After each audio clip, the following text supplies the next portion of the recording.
Hi, Hani. Marhaba. Good morning. Good morning, Sabah al Khair. Thank you for having Sabah. me. Thank you, Hani, for taking the time to speak with me.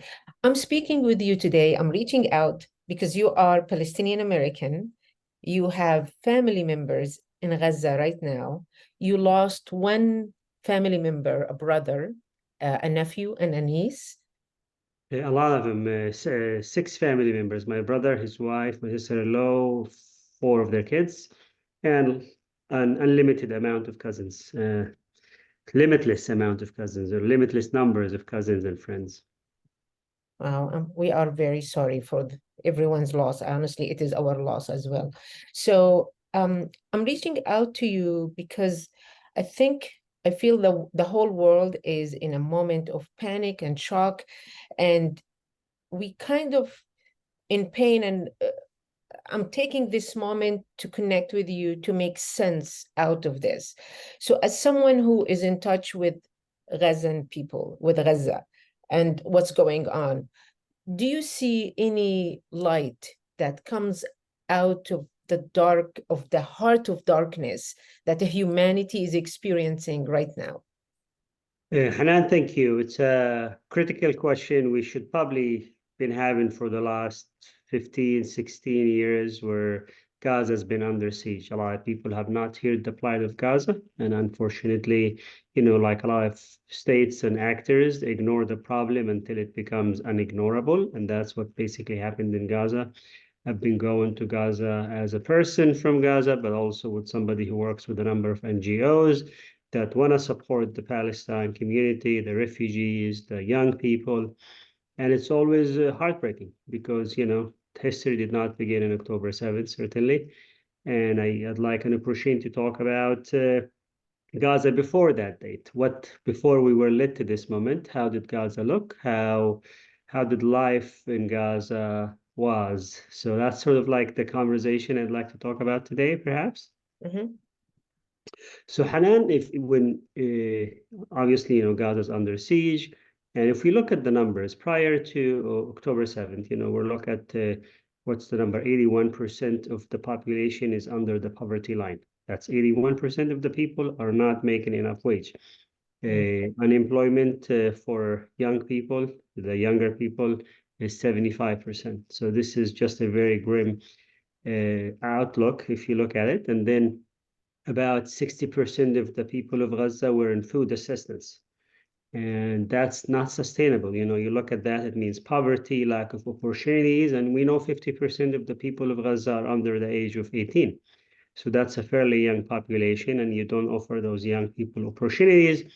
And, right now it does feel in the last 17 years, a lot of people have failed Gaza. So Gaza was going nowhere really fast. And I remember one of the most telling things for me as a Palestinian from Gaza is after the 2021 war, which was pretty nasty war in Gaza. A lot of people were killed, lots of destructions. It was a very intense round of destruction in Gaza. Unfortunately, we've lost a lot of family members then.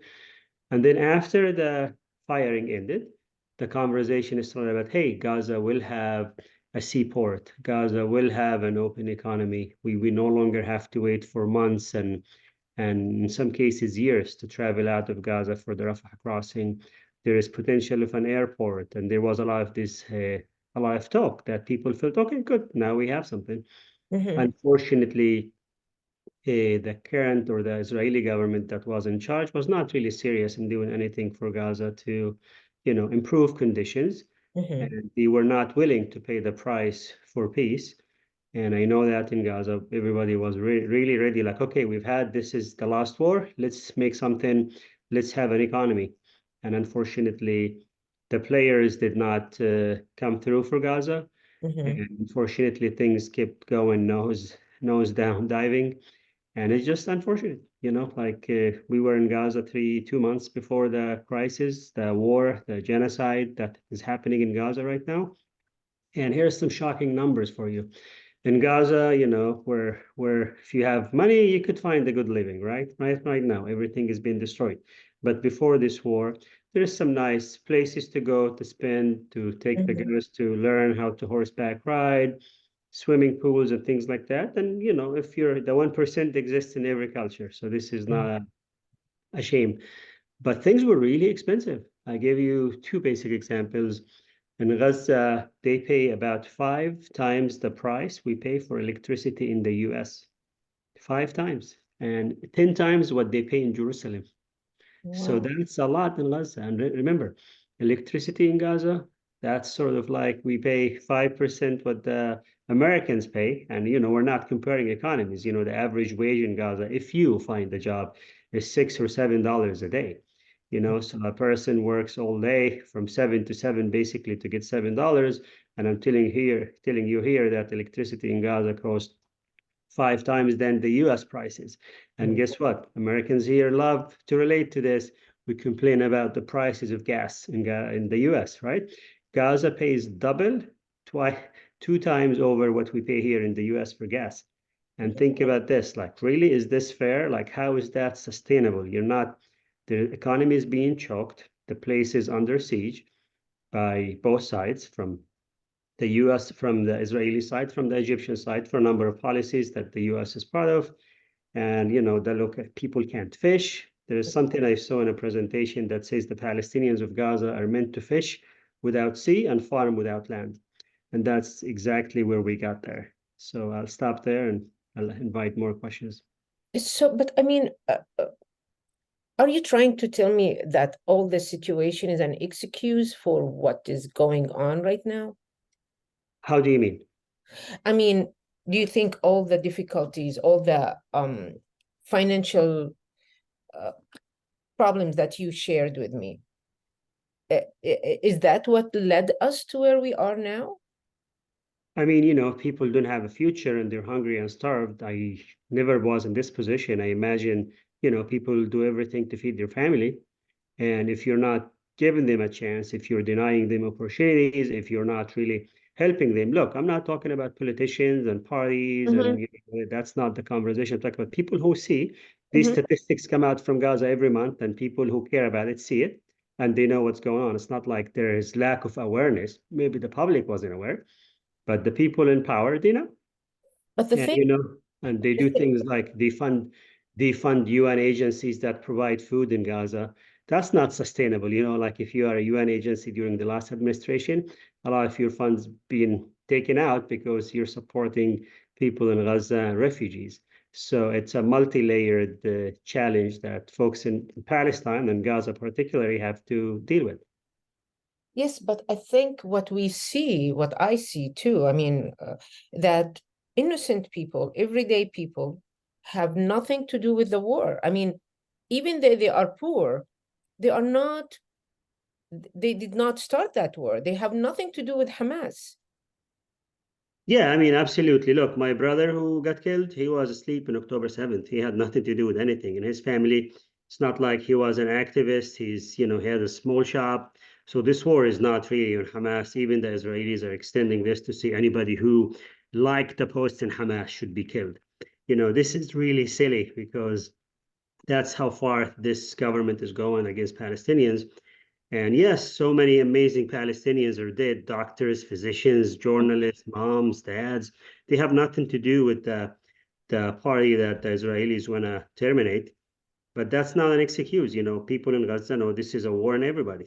If you're talking about 70% women and children, how many women did you see on the October 7th video attacking Israelis? How many children, It just doesn't add up. And Mhm. sadly, a lot of people are just letting the Palestinians in Gaza down. We're never going to be the same again. And anybody who says, "Oh, international law, international community," I just take a nap. They have But not, unfortunately, come through, not because they're bad people, but because the system is designed this way. For mm, example, one of the greatest disappointment is these international NGOs were ordered to leave the exact areas where help is needed the most. In North Gaza, a lot of NGOs that are operating there, including the Red Cross, were ordered by the Israeli side to leave as they started this huge, massive military campaign. Guess what? That's when people need that loaf of bread. That's when people need that drink of water. If you're denying that, if you're kicking the people who are supposed to provide that, you're basically instituting a famine. And it's not, people were seeing it in real time, Hanan. It's not like, oh, I wasn't aware. It's not like we're waiting for some wartime journalists to mail their photos from the front line. We see it as it happens. And somehow we feel like, you've written something about where did my powers go. Mm-hmm. That's sort of like how I feel. Like, hey, I thought I could talk to people in the State Department. I still do. I Mm-hmm. still talk to people in White House. None of those guys can get my mom out of Gaza.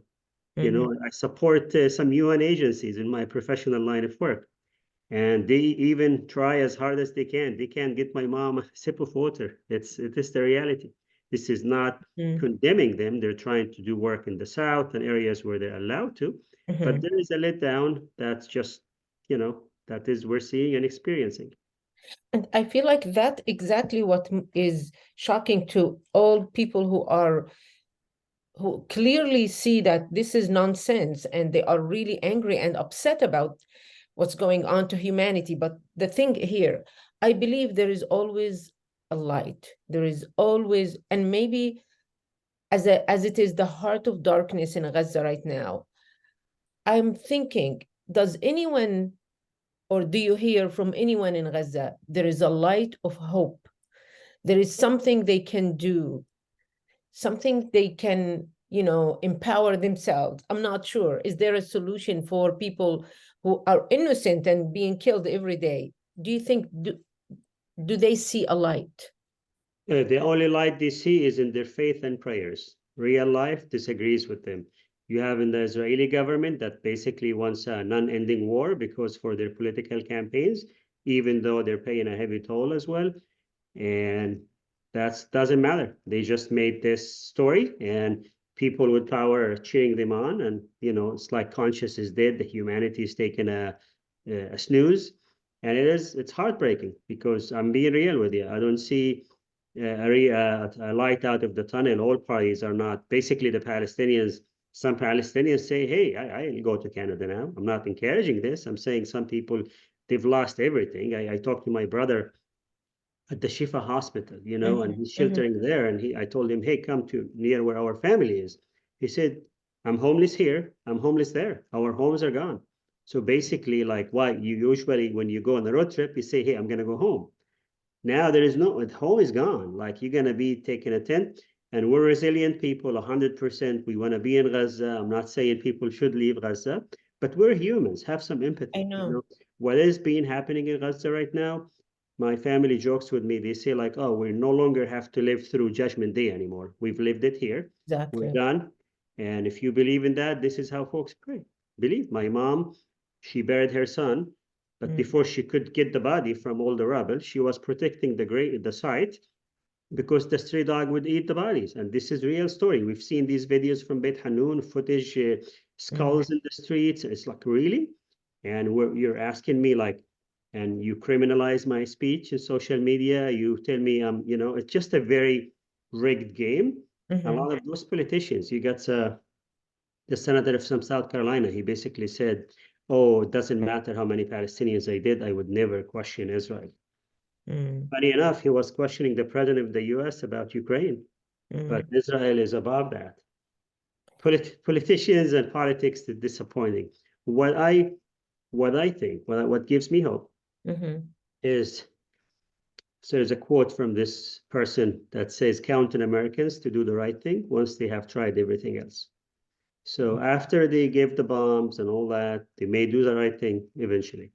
But I look at the history of Gaza and very little known fact. Did you know that Gaza used to have an airport mm-hmm, run by a retired UN agency? mm-hmm, Before even the one the Israelis bombed in 2000, there was an airport in the 50s and the 60s that people could use from Gaza. Right now, the Palestinians in Gaza want that. They cannot they cannot be contained in this land 10 minutes from east to west and tell them, hey, this is your reality. People, Gaza's hospitals are gone. Where are people going to get medical care? The mm-hmm, best doctors, my cousin, Dr. Muhammad Nimr al-Madhoun, a sniper, he was in his way to his clinic to do a qastara, heart surgery mm-hmm, to somebody, and he was killed in his way to the hospital. How mm-hmm, many heart surgeons do you think, in Gaza? Plus 100 reporters are dead in Gaza. Those storytellers, those reporters. Who's going to replace those? Guess what? Universities in Gaza are bombed. mm, I have many nieces in colleges now, dead ones, but also the ones living who don't know like if their university is going to be online. Their professors are dead. And mm, somehow when I say these things, I expect a human response. Somebody in Israel will say, good, it's a good start. We need to destroy them. We're going to erase Gaza. And I feel like really, and you tell me on the other hand, I should feel sad for what happened on October 7th, which is horrible. mhm. It's very horrible. It is. Past that. We're past that. There is a parade Mhm, for these victims on October 7th, as it should be. But mhm, when we talk about our dead, somehow we're lying. Somehow it's a fake story. Somehow they try to convince me my brother, who's a shopkeeper, is an activist with Hamas. The guy was asleep with his mm, kids. How is Ali, the 7-year-old boy who wanted to dance? I have dance videos of this guy, is a threat to that mm, state. I've heard something really powerful from my friend, poet Fadi Judah. He told me the Israelis don't know themselves without Palestinians to oppress. And mm, that was really like eye-opening to me. Like, yeah, sure. Like without, they don't define themselves. How would they define themselves without seeing the Palestinians, right? It becomes the riddle. There is in Israel, there is the story of Bibi Netanyahu telling their people for 15 years, don't worry about the Palestinians. You're not going to see them. They're not going to be a part of your life. They're going to be on the moon. Basically, that's what he said. mm, And now, when he's shown to be wrong, and when they show that all the systems have failed them, when they've seen all these billions of dollars the West invested in them, security system failed them by 1,000 guys or 1,100 guys, now they just lose the why. It's Thomas Friedman told them this is not unpredictable attack. You've built walls and fences to protect it, and yet you fail. mhm, So this is just, somebody who's, and I do want to say revenge. It's not about revenge. You've seen the Israeli soldier who bombed the whole building in Gaza as a birthday gift to his daughter in mhm. Israel. And I wonder, like, would we want to be neighbors with these folks? Forget the two-state solution. That's not workable with what we see in the West Bank, you know? Yeah, but it is clear to us, I think, Hani, now that the whole war issue is about taking Gaza. It's about taking the land. It's not about Hamas or anything else or October 7. It doesn't, I don't think people believe now that. It's obviously clear it's about the land. They want Gaza. Yeah, I mean, they've done it before. Why stop now? I mean, do you think anyone in the US will tell them with action, like, don't do that? No, they may say, oh, we're not with the forcible displacement of the Palestinian people. They don't, it's just for history keeping. It's not for action. They're always going to do this, more aid for Gaza and then more bombs the next day. Like, like how do you reconcile that? Mm. So let me ask you about the wealthy Muslims in the world. Do they work together? Do they have any platform where they meet, discuss, act? There is also a war in that. You get generous philanthropists, American Muslims who want to support the cause, but they scare them. They're like, oh, you're gonna go support this. Now we're seeing more banks discriminating against Palestinian aid organizations or shutting accounts or refusing to release funds. I did a GoFundMe page for my family, and the company said, oh, no, no, we're gonna pause and ask more questions. And the same thing with other platforms. They deny us the financial resources to rebuild from the harm they have caused. Mm, So that's a challenge. Is there a generous response from American Muslims? 100%. But we all feel desperate. Like the least we can do is send the $100, the $1,000, the $10,000 to buy food. And the other thing is, people are all fearful. Is my money going to get to Gaza because they closed everything? Yes, some of it is getting to Gaza right now. Most of it will get in later, but the help is needed now. I tell people support charities that spend the money now. Don't wait for the ones who are going to spend it next month. People would need the help next month, but they also need it now. And we're getting a lot of support. Obviously, it pales in comparison with what the other side is raising. I've heard about the gala for IDF in Los Angeles, raised $60 million. We're nowhere near that as a community here. Is mm, there emotional support? Yes. Are there people who rally? Yes. Are there people who are giving their wealth for Palestine, for Gaza? Yes. But also, they also have fears, mm, which is Somehow I don't get those, but I understand them. Mm, Give you an example. mhm, You tell your bank, give this check to to this organization, and they put in the memo Gaza.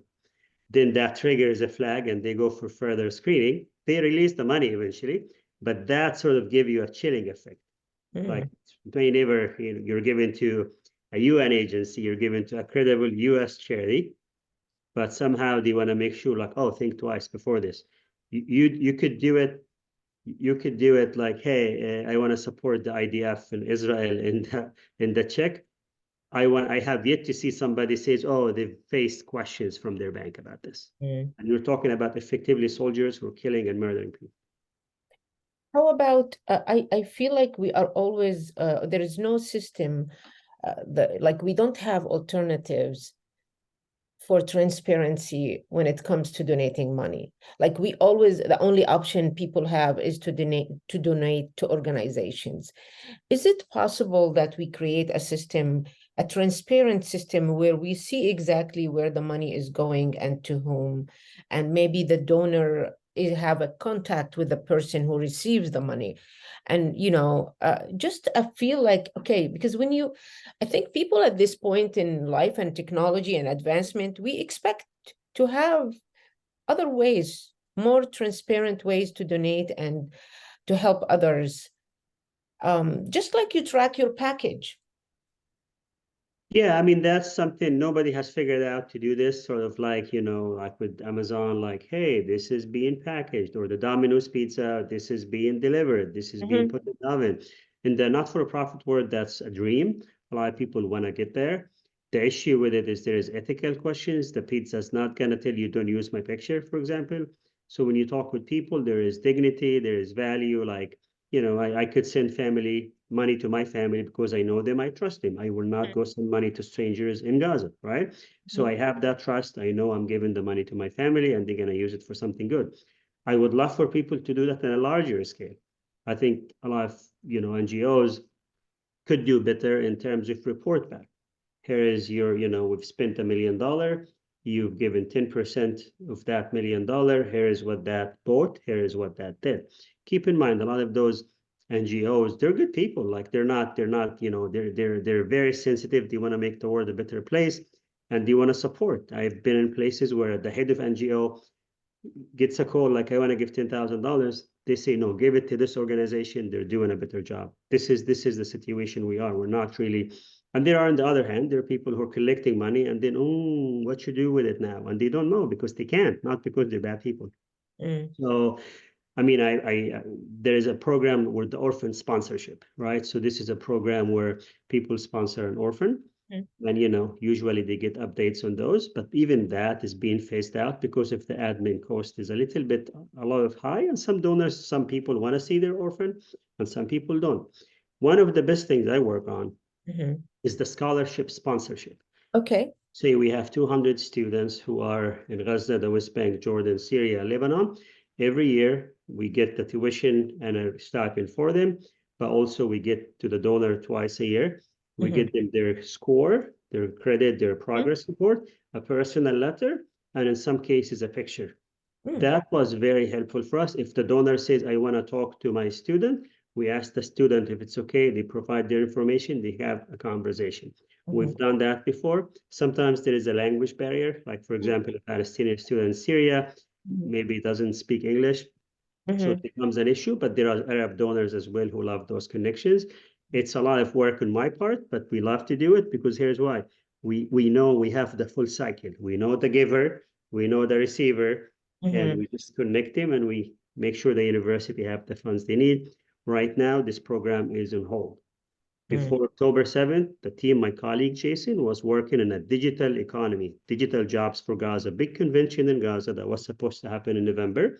We mm, pushed for January, and halas, that's not happening. I mean, I can't get a line on the landline to call my family. Do you think people will be able to get their work done in Gaza? Because that's where the future was for Gaza, digital jobs. And there's so many young talents that you said technology brings the world together, Upwork and what other tools they can use. But that's not priority now. We want to give him food. And even then, we tell him, we're saying don't kill us, and somehow that's controversial. They tell us, oh, you're bad people if you ask them to stop killing your people.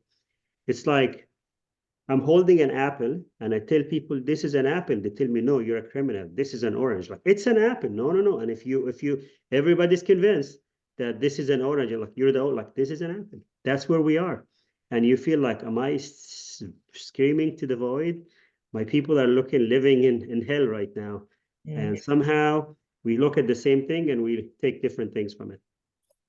I feel like people now, you are talking probably about politicians and people in governments and people in power who do nothing for the right thing, to be honest. But I'm talking about people who are protesting and rejecting and saying no, and they are, I feel millions of them. I'm sure we can do something together with all these people who say no. This is an apple, not an orange. Yeah, I mean, it's just awful. It's what can I tell you? And the U.S. is two-party systems. You have on both sides, people are calling us hurtful things, and it's like, but the goal for a lot of them for us not to go vote. I would tell my people go vote. Don't never give them that opportunity. Vote your conscience. You don't have to choose black or white. You could write your own name. You could write the name of a person that you like, or Mhm. it is unfortunate. We're not catching a break. Both parties are said candidates for the parties. Basically, it's a it's a competition where everybody wants to outdo the other person of how mean and hurtful they want to be toward our people. And we're talking about civilians in Gaza, and they don't see that. They don't hear us. We feel abandoned. And not only the current administration feels this way, which they may hear you, they may have a conversation with you, but it doesn't seem change much right now. And I unfortunately, go ahead. But I see something different. I see that people, students, young people, are the whole perception of the whole conflict is changing. Is that not true? I hope so. I hope so. Every war, we say the same thing. Really? Every war we say, oh, we made progress, more stories about us. But it's not about stories. It's not about numbers. It's about money and interests. Mm. We've always had the people, people been protesting for Gaza, for Palestine for since the 50s, But But it the is reality different. is, But I feel like now it is even more. So it. I know probably you are talking about real power here. People who have power and money, they are not moving, they are not changing. But the people, the masses are somehow. okay, good. I'd love to believe that. I would tell you name five American celebrities or mainstream who've said something decent about Gaza in public. Mm, That's sort of like those people shape the story. Name one news reporter who was fired for supporting Israel. We know somebody who said was fired for Palestine. mhm. So 100%, the people are with us because people feel are humans. It's about their families. We're getting better at telling our stories and the truth. But ultimately, this is not. This is we're raising more money for Gaza, but it's hard not to raise more money because of the destruction people see. 70% of the homes in northern Gaza are gone, Mhm. and the death toll is just keeps rising. And somehow, I tell you, in their heart of heart, people care about this, but they're being, I was watching a movie in Paramount, and an ad comes up like, "Oh, support Israel with their humanity." I was like, "Really? This is what you're telling people here?" Anyway, I see a dove in your in yeah, it's somebody gave me this in an event in Louisiana, my friend Rana, and I like it. It's just, right after my family were killed, so I just keep it there. so do you feel like do you hope uh, I feel like do you think this war will end? It looks like it is about the land again. I feel like I'm not sure. Do you have any other ideas? I know I don't want to talk more, but I feel do you have any hope that Gaza will be back?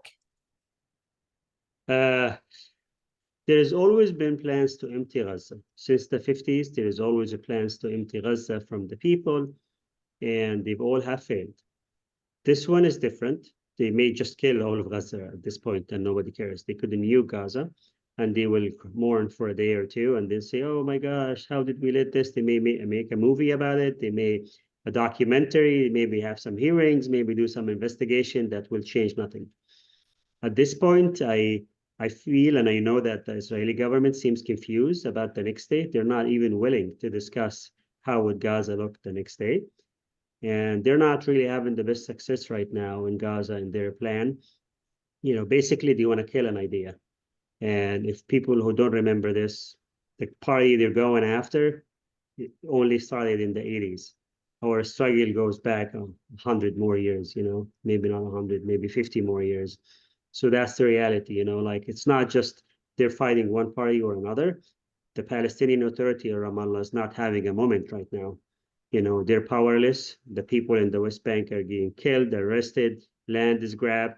So it's not really about the party that you want to terminate in Gaza. You understand? So you're correct about the land grab. Yes. And you want to control as they want to, what's the saying? They want to take as much of the land with less of the people as possible. Mm-hmm. And it's basically, it feels like the state of Israel is in real estate development business more than they are in, other fields. But it's heartless. I just want my family to be okay and safe. Nobody's safe. They're not okay. Mm-hmm. But I don't know what lessons they're teaching. They're trying to get in Gaza. Are they trying to lead the people in Gaza to do what exactly? What's the end game? The Israelis have not told us what the end game is. I don't think the Americans are proposing an end game to Gaza because it's not nobody's rushing for Gaza's help. Nobody's lining up to say, "Hey, we'll take 100,000 Palestinians. We'll take five." This is the Palestinians belong in Palestine. That's the reality. That's, if you want to keep sending them around, remember, we traveled the world and we still think about the old country. You know, we may not live in Palestine, but it lives in us and it will continue to do so. So I leave it there.